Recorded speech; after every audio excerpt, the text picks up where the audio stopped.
আসসালামু আলাইকুম রহমতুল্লাহ আসলাম একটা ভিডিও নিয়ে আপনাদের মাঝে। সুন্দর একটা গ্যাসের বোতল। আসলে দেশের মধ্যে গ্যাসের খুব অভাব।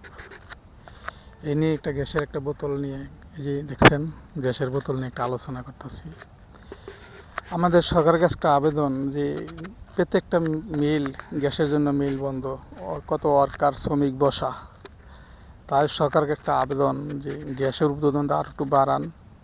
শ্রমিক মানুষ যে পেটে ভাত না থাকে তাহলে অবশ্যই কিন্তু তারা রাস্তায় নামবো, তারা আন্দোলন করবো, গ্যাঞ্জাম সৃষ্টি হবে। তা আসুন, সরকারের কাছে একটা আবেদন যে আপনি গ্যাসের উৎপাদন আরও বাড়ান। বুঝছেন, গ্যাস উৎপাদন আরও বাড়ান। আপনার কাছে আবেদন সরকারের কাছে। কত মানুষ অসহায় বইরে বইরে কাম কাজ করতে পারে না এই গ্যাসের জন্য। তাই সরকারের কাছে আবেদন, আপনি অবশ্যই গ্যাসের উৎপাদন আরও বাড়ান ভাই। পেটে যদি শ্রমিকের যদি পেটে ভাত না থাকে তাহলে কীভাবে চলে, তার সংসারটা কীভাবে চলে? ইনশাআল্লাহ।